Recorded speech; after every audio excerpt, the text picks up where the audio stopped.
అందరూ పరలోక మహిమను తలచి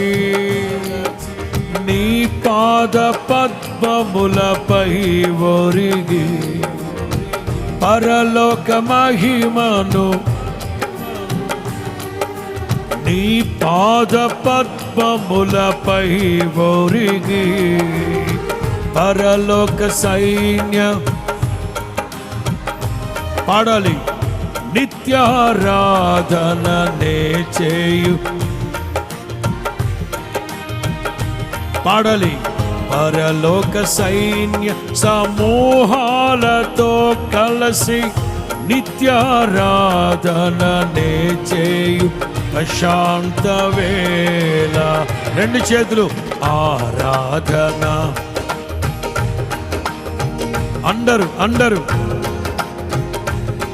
అందరూ రెండు చేతులు పైకెత్తి ప్రభువును